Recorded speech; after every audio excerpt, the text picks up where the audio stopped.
Assalamualaikum warahmatullahi wabarakatuh. Selamat siang, salam sejahtera untuk kita semuanya. Pada kesempatan siang hari ini, saya akan menyampaikan perkembangan penanganan COVID-19 di Indonesia. Pemerintah sudah melakukan rapat koordinasi bersama dengan pemerintah daerah terkait dengan persiapan peniadaan kegiatan mudik. Terkait dengan hal ini, saya ingin menekankan pentingnya sosialisasi kebijakan terkait dengan penanganan COVID-19, khususnya terkait kebijakan mudik yang dilakukan oleh pemerintah daerah melalui pembentukan landasan hukum yang kuat. Pemerintah daerah harus mensosialisasikan secara jelas antara periode pengetatan mobilitas dan peniadaan kegiatan mudik. Sosialisasi harus dilakukan hingga ke akar rumput sehingga masyarakat dapat memahami dengan baik kebijakan mudik yang dikeluarkan oleh pemerintah. Oleh karena itu, saya juga meminta kerjasama rekan-rekan media untuk dapat menyampaikan informasi terkait pengetatan mobilitas dan peniadaan mudik sesuai dengan informasi yang sebelumnya telah disampaikan oleh Satgas. Tujuannya tentunya agar kita dapat bahu-membahu menyampaikan informasi yang valid dan jelas, khususnya untuk meminimalisir kebingungan yang muncul di antara masyarakat dan meningkatkan kesadaran dan rasa tanggung jawab masyarakat untuk bergotong royong mencegah lonjakan kasus COVID-19.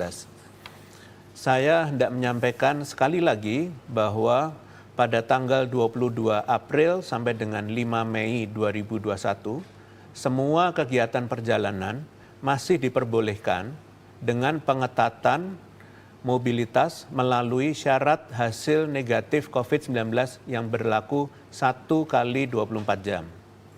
Pada tanggal 6 sampai dengan 17 Mei 2021, kegiatan perjalanan yang diperbolehkan hanya kegiatan untuk kepentingan pekerjaan, urusan mendesak keluarga maupun keperluan non-mudik lainnya dengan kewajiban menyertakan surat negatif COVID-19 dan surat izin bepergian dari pihak berwenang terkait.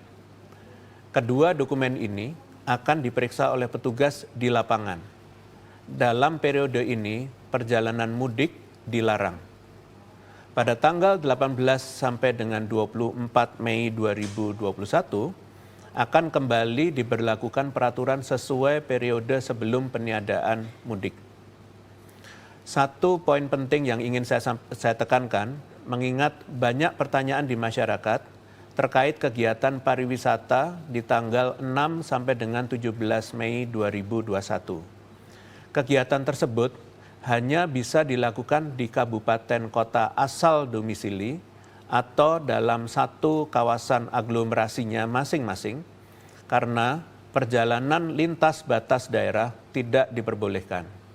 Penyelenggara pariwisata dan aparat penegak hukum harus tegas dalam menerapkan protokol kesehatan termasuk membatasi jumlah pengunjung. Kemudian update perkembangan kasus harian COVID-19 per tanggal 28 April 2021, terjadi penambahan kasus positif sebesar 5.241, di mana jumlah kasus aktif adalah 100.502 atau 6,1%, sedangkan jumlah kasus sembuh adalah 1.511.417 atau 91,2%, di mana jumlah kasus meninggal kumulatif adalah 45.116 atau 2,7%. Terkait dengan tren kasus COVID-19 di Indonesia dan update terkait posko yang ada di daerah, hari ini secara spesifik saya akan menyampaikan soal tren persentase kasus aktif, jumlah posko terbentuk, dan keadaan zonasi risiko pada 6 provinsi, yaitu Jawa Tengah, Aceh, Jawa Barat, Riau, Sumatera Barat, dan Kalimantan Barat.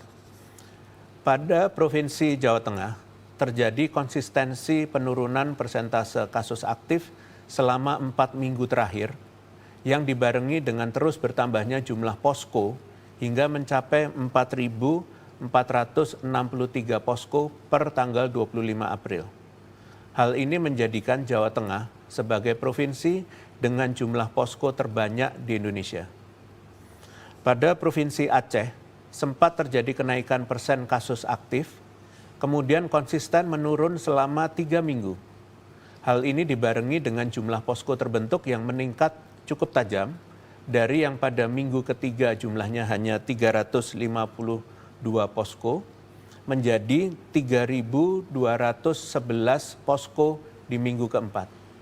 Aceh merupakan provinsi dengan jumlah posko terbanyak kedua di Indonesia setelah Jawa Tengah. Pada Provinsi Jawa Barat, kenaikan kasus aktif sempat terjadi selama 3 minggu, kemudian menurun di minggu keempat. Di waktu yang bersamaan, jumlah posko yang terbentuk terus bertambah dengan angka yang cukup tinggi hingga mencapai 3.117 posko per 25 April.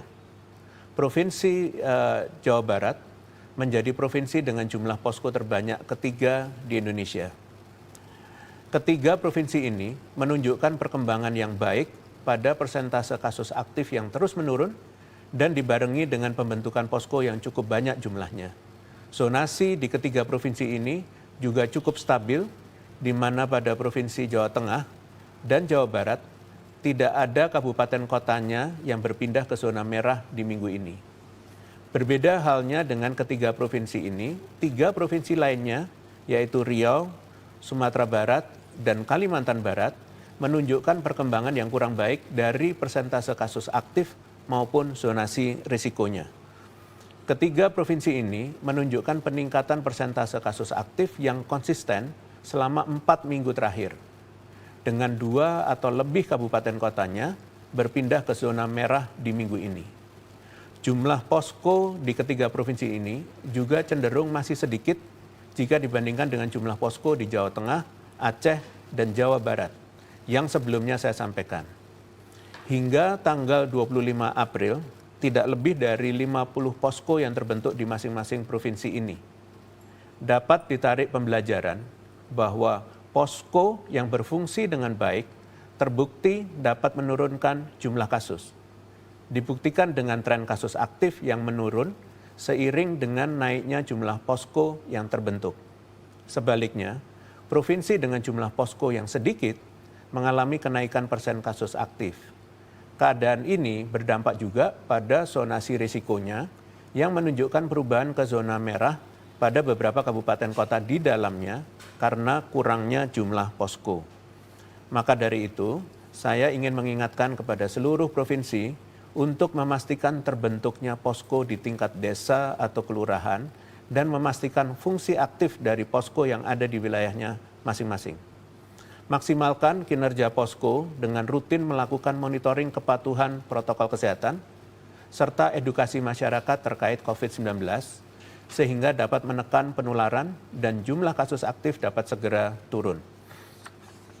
Diharapkan apabila semakin banyak posko terbentuk ke depannya, maka semakin banyak titik-titik pusat koordinasi penanganan COVID-19 hingga tingkat terbawah, sehingga upaya penanganan COVID-19 dapat dilakukan dengan semaksimal mungkin. Selanjutnya, saya ingin menyampaikan terkait tren mobilitas penduduk dan tren jumlah kasus aktif selama 4 bulan terakhir. Terhitung sejak bulan Januari 2021 hingga April 2021 pada Provinsi Riau, Jambi, dan Lampung.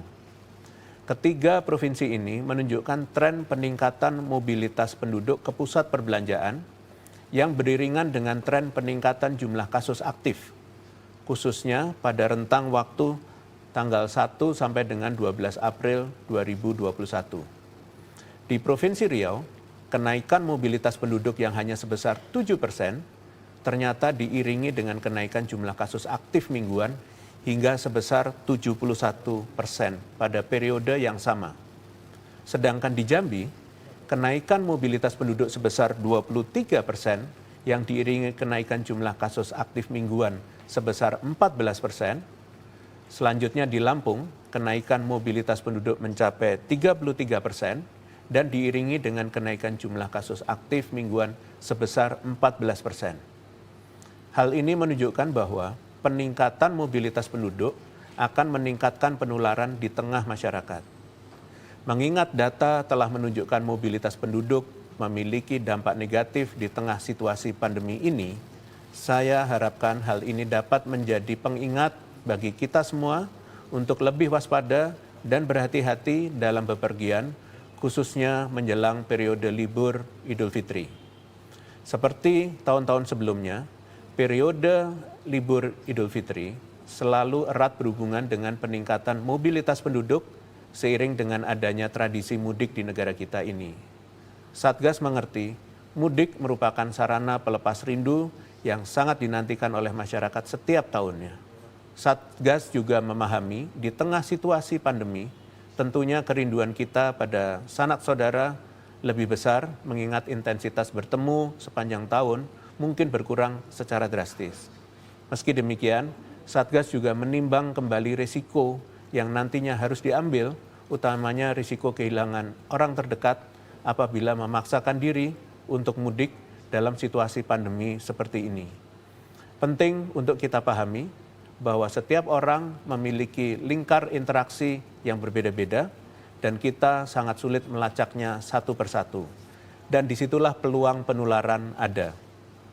Tradisi mudik merupakan salah satu cara kita untuk menunjukkan rasa kasih sayang kita kepada sanak saudara, namun bukanlah cara satu-satunya.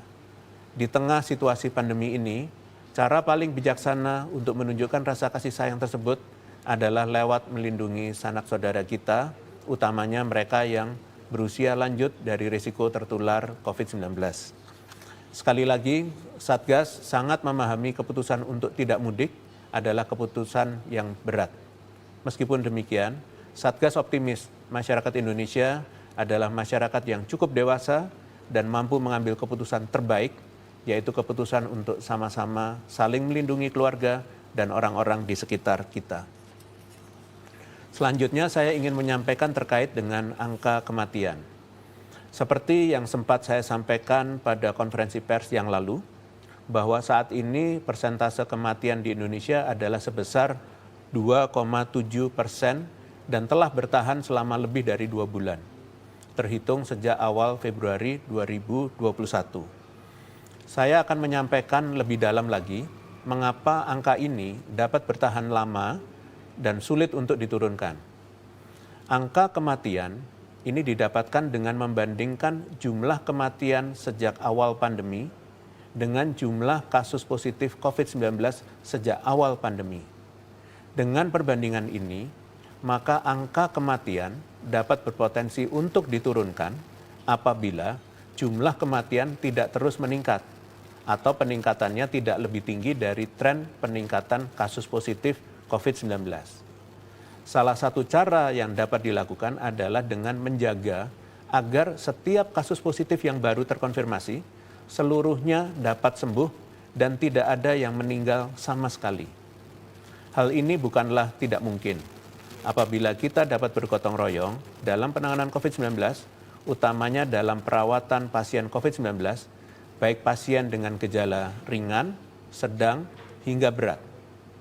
Maka dari itu, pada kesempatan ini, saya ingin mengingatkan kepada 10 provinsi dengan kenaikan penambahan kasus positif tertinggi di bulan April 2021, yaitu Riau, Sumatera Barat, Kepulauan Bangka Belitung, Kepulauan Riau, Banten, Bengkulu, Aceh, Jambi, Sumatera Selatan, dan Kalimantan Barat untuk dapat memperhatikan betul-betul penanganan kasus positif COVID-19 di wilayahnya masing-masing. Ini adalah alarm bagi 10 provinsi ini karena jumlah kasus positif yang tinggi berpotensi dapat berujung pada kematian apabila tidak ditangani dengan baik, sehingga dapat meningkatkan angka kematian secara nasional. Mohon agar kualitas pelayanan kesehatan yang diberikan adalah yang terbaik, sehingga pasien dapat ditangani dengan baik dan dapat meminimalisir potensi kematian. Untuk orang tanpa gejala dan gejala ringan, mohon dilakukan pemantauan secara berkala sehingga tetap dapat diawasi kondisinya hingga sembuh. Masifkan tracing dan testing sehingga kasus positif dapat terdeteksi sejak dini, sehingga tidak terlambat untuk ditangani. Apabila berhasil menekan kematian secara maksimal, maka 10 provinsi tersebut akan berkontribusi besar dalam memperbaiki kondisi nasional. Penting untuk diketahui bahwa perkembangan COVID-19 di Indonesia menjadi salah satu pertimbangan dalam menentukan bagaimana kita mengolah dan menggunakan data-data yang ada untuk menilai situasi. Seperti yang sering saya sampaikan, data adalah senjata kita menentukan kebijakan yang akan diimplementasikan untuk memperbaiki COVID-19 di Indonesia. Apabila cara kita melihat dan menggunakan data saat ini sudah tidak relevan, tidak menutup kemungkinan bahwa ke depannya hal tersebut dapat berubah. Mengingat perkembangan COVID-19 di Indonesia beberapa waktu terakhir ini mulai menunjukkan tren penurunan. Setelah beberapa penjabaran terkait makna angka kematian dan faktor-faktor kontributornya, saya akan menjelaskan upaya untuk menurunkan angka kematian COVID-19. Seharusnya kita tidak boleh berpuas diri dengan stagnannya persentase angka kematian. Upaya lebih harus dilakukan untuk menekan angka kematian semaksimal mungkin. Secara singkat, upaya-upaya yang dapat dilakukan secara kolektif untuk menekan angka kematian, diantaranya terus meningkatkan kualitas koordinasi, perencanaan, pembiayaan, dan monitoring angka kasus COVID-19 dengan senantiasa memberikan dukungan pada operasional dan logistik serta penelitian dan inovasi seputar COVID-19. Jika dijabarkan lebih rinci, hal yang dapat kita optimalkan saat ini untuk menurunkan angka kematian, yaitu pertama, upaya deteksi dini kasus COVID-19 yang dapat dilakukan oleh masyarakat berdasarkan inisiatif ataupun oleh pemerintah yang terus menggalakkan surveillance kasus termasuk upaya kontak tracing. Kemudian yang kedua, upaya manajemen klinis yang bisa dilakukan oleh penyedia layanan kesehatan rujukan COVID-19. Yang ketiga, peningkatan kapasitas pelayanan kesehatan yang dapat dilakukan oleh penyedia layanan kesehatan dengan mengkonversikan pelayanan kesehatan umum untuk pelayanan darurat COVID-19 sesuai kebutuhan. Kemudian keempat, peningkatan upaya pendayagunaan tenaga kesehatan yang kompeten dan yang terproteksi dengan baik. Kelima, peningkatan aksesabilitas terhadap alat kesehatan dan obat-obatan melalui pemerintah yang menjamin bahwa setiap masyarakat mendapat akses obat yang terjangkau serta mendapat fasilitas pendukung sesuai tingkatan penyakitnya tanpa gejala atau ringan atau sedang atau kritis.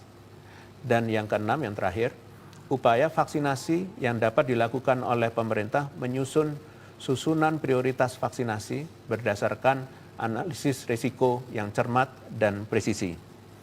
Sehingga dapat disimpulkan bahwa pada prinsipnya berbagai upaya untuk menekan angka kematian ini pun melingkupi upaya mencegah terjadinya penularan maupun pencegahan terhadap berkembangnya infeksi yang pada akhirnya bermanifestasi terhadap penekanan angka kematian. Sebagai penutup, saya akan menyampaikan beberapa update terkait isu penanganan COVID-19 yang muncul pada minggu ini. Ada beberapa temuan yang sangat memprihatinkan pada minggu ini yang berkaitan langsung dengan perilaku individu-individu yang sangat tidak bertanggung jawab.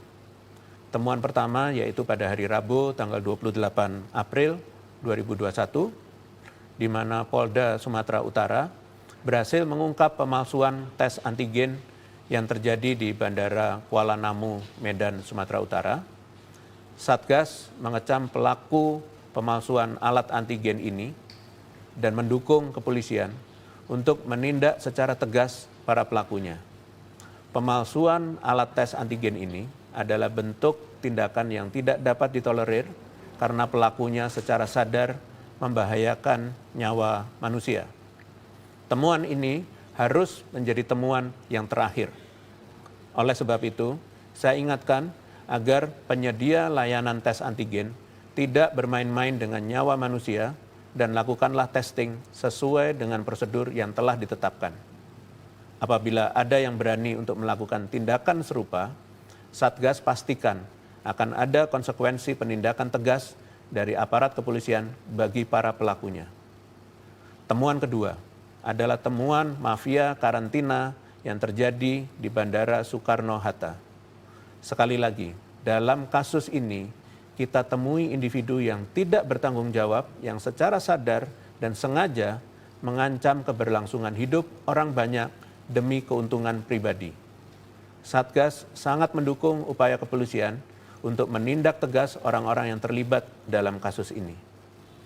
Sehubungan dengan kasus tersebut, di sini saya tekankan bahwa Direktorat Jenderal Pencegahan dan Pengendalian Penyakit Kementerian Kesehatan sudah menerbitkan surat instruksi kepada seluruh kepala kantor kesehatan pelabuhan di seluruh Indonesia terkait peningkatan pengawasan pelaku perjalanan dari India.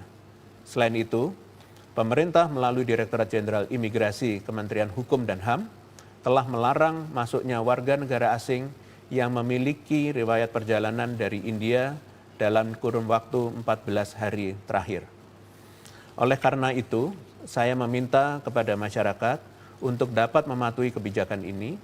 Bagi WNI yang tiba dari India, saya meminta agar mengikuti seluruh tahapan screening yang sudah ditentukan, yaitu membawa hasil RT-PCR negatif, menjalani tes PCR setiba di Indonesia, karantina selama 14 hari, dan tes PCR pasca karantina.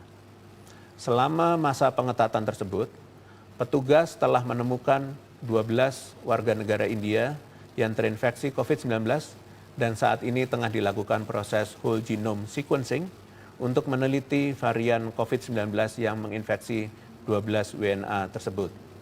Proses whole genome sequencing membutuhkan waktu setidaknya 1 minggu dan diharapkan hasilnya dapat segera diketahui. Apabila sudah diketahui, Satgas akan segera menyampaikan kepada rekan-rekan media. Ada banyak data dan analisa yang Satgas sampaikan pada sesi konferensi pers hari ini. Satgas sangat berharap rekan-rekan jurnalis dapat menyampaikan informasi ini kepada masyarakat.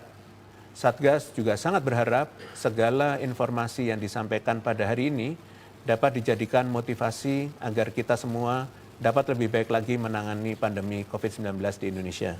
Selanjutnya dibuka sesi tanya jawab media. Terima kasih. Terima kasih Prof. Ada beberapa pertanyaan. Yang pertama dari Berita1.com dan Andrian Tirto.id. Menjelang Hari Buruh, apa antisipasi demo buruh agar tidak terjadi kerumunan? Apakah Satgas Pusat sudah berkoordinasi dengan Satgas Daerah? Apa bisa dicegah dan kalau terjadi demo, apa bisa dijerat dengan Undang-Undang Kekarantinaan Kesehatan? Terima kasih. Terima kasih pada Berita1.com dan Tirto.id. Antisipasi terjadinya kerumunan akan dilakukan oleh Satgas COVID-19 di daerah yang terdiri dari pemerintah daerah setempat, khususnya di kota-kota besar yang sering menjadi lokasi unjuk rasa dan termasuk juga kesiapan fasilitas penyedia layanan kesehatan seperti rumah sakit daerah. Upaya antisipasi kerumunan di lapangan juga akan mengikut sertakan personil kepolisian dan tentunya mereka yang jadi otoritas dan memiliki kewenangan terkait dengan pemberian izin pelaksanaan acara-acara besar, salah satunya demonstrasi di masa pandemi. Saya meminta kepada siapapun yang ingin melakukan aktivitas Hari Buruh Internasional untuk betul-betul mempertimbangkan berbagai konsekuensi yang terjadi seperti potensi penularan COVID-19 yang dapat terjadi. Penting juga untuk diketahui, segala bentuk kegiatan yang melanggar ketentuan PPKM Mikro akan ditindak oleh pihak kepolisian sesuai dengan undang-undang yang berlaku. Terima kasih. Terima kasih Prof. Selanjutnya dari nur.com.id dan Diko Koran Tempo. Terkait dengan hasil genom 12 warga negara asing India, apakah sudah keluar? Apabila sudah, hasilnya seperti apa? Dan apakah sudah ada transmisi lokal? Bagaimana pula mencegah meluasnya penularan? Seberapa bahaya varian COVID baru ini? Apakah benar bahwa kabarnya cepat menular dan meningkatkan tingkat keparahan? Dan varian ini tidak terdeteksi melalui tes antigen dan tes cepat lainnya. Terima kasih. Terima kasih pada Koran Tempo. Saat ini proses whole genome sequencing terhadap 12 warga negara India masih dijalankan dan hasilnya diharapkan dapat segera keluar. Whole genome sequencing ini merupakan upaya yang dilakukan pemerintah untuk memetakan varian COVID-19 yang masuk ke Indonesia. Sebagai upaya pencegahan masuknya varian COVID-19 yang berasal dari luar Indonesia, pemerintah telah melakukan pengawasan ketat di berbagai pintu masuk wilayah Indonesia. Pemerintah melalui Ditjen Imigrasi, Kementerian Hukum dan HAM, juga telah melarang masuk warga negara India ke Indonesia. Bagi WNI yang baru tiba dari India, tetap diperbolehkan masuk dengan menjalankan protokol kesehatan yang sangat ketat, seperti membawa hasil tes PCR negatif, tes PCR kembali setibanya di Indonesia, dan karantina 14 hari. Dan tes PCR pasca karantina. Terima kasih. Terima kasih Prof. Selanjutnya ada Sabto Republika, fatberita1.com, lisiadetik.com, elisianenindonesia.com, bernitirto.id, Nadine Metro TV, dan Fitri Liputan6.com. Terkait dengan temuan praktek tes antigen bekas pakai di Bandara Kuala Namu, bagaimana Satgas melihat ini? Siapa yang mengawasi kinerja PT KFD dalam pelaksanaan rapid test bandara? Dan dengan temuan praktik kotor oleh oknum di bandara, apa langkah tegas pemerintah? Terima kasih. Terima kasih pada Republika, berita1.com, detik.com, cnnindonesia.com, tirto.id, Metro TV, dan liputan6.com. Terkait dengan kejadian ini, Satgas sangat prihatin karena masih saja ada orang yang sengaja melanggar SOP yang pada prinsipnya dibuat untuk keamanan bersama. Saat ini oknum yang bersangkutan sudah menjalani proses hukum yang didukung penuh oleh pihak perusahaan pemilik testing kit tersebut. Kedepannya, saya sangat berharap setiap elemen, baik masyarakat maupun petugas di lapangan, baik Satgas COVID-19 di wilayah bandar udara, maupun kantor kesehatan pelabuhan, agar secara bertanggung jawab dan bijaksana mentaati prosedur yang ada yang didukung dengan monitoring yang ketat. Ingat, kita saat ini dalam keadaan krisis kemanusiaan dan sangat tidak bijak jika masih ada saja yang memanfaatkan peluang tersebut untuk hal yang membahayakan keselamatan masyarakat. Terima kasih. Terima kasih Prof. Selanjutnya dari Frisky Tempo. Terkait warga negara asing yang menjalani karantina di hotel sekitar apartemen Oakwood Peak, apakah memang warga negara asing diperbolehkan untuk memilih sendiri lokasi karantina? Lalu bagaimana pengawasan selama karantina? Karena ternyata mereka bisa bebas keluar dari kamar ya. Terima kasih. Baik, terima kasih Tempo. Jadi setiap pelaku perjalanan internasional harus mengikuti prosedur screening maupun karantina sesuai surat edaran Satgas nomor 8 tahun 2021 tentang pelaku perjalanan internasional baik lokasi maupun mekanismenya. Karantina bagi WNA harus dilakukan di hotel yang telah direkomendasikan oleh PHRI dan diberi izin oleh Satgas COVID-19 dengan pertimbangan kesiapan sarana dan prasarananya. Mohon bagi masyarakat maupun petugas di lapangan sama-sama mendukung dalam mematuhi aturan yang telah dibuat demi keamanan dan keselamatan bersama. Terima kasih.